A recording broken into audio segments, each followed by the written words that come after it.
Chicago has issued a severe thunderstorm warning for east central Ogle County in north central Illinois, northwestern DeKalb County in north central Illinois, southern Boone County in north central Illinois, until 7:45 p.m.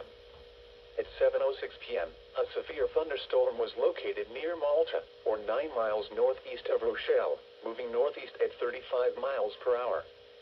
Hazard, 60 miles per hour wind gusts. Source, radar indicated. Impact, expects damage to roofs, siding, and trees. Locations impacted include Belvedere, Poplar Grove, Genoa, Kirkland, Kingston, Malta, Creston, Garden Prairie, and Fairdale. For your protection, move to an interior room on the lowest floor of a building.